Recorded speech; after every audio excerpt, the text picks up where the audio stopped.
Again, nandito gumagana yung ano natin. Wala ano. So gagawa na lang ako ng bagong connection. Alright.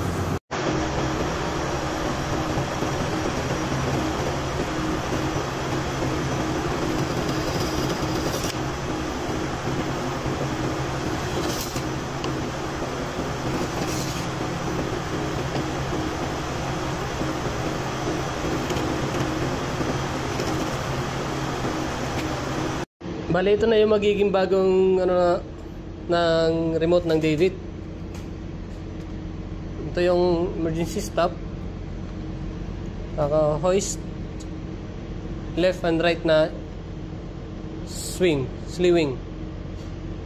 Ayusin lang, galagyan ko muna ng Ito na yung connection niya. Kulang pa. Bale, yung iba nandun sa stand. So dito na natin kakabit. So andito na. Makabit na yung mga connections, mga supplies and everything. So, titest na.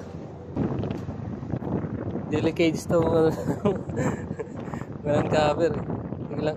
220 lang naman. Nakapindot ako ng right. Ngayon.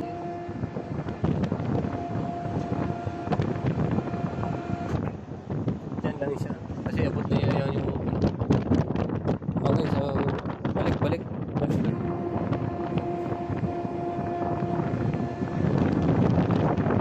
Again, nandito gumagana yung ano natin.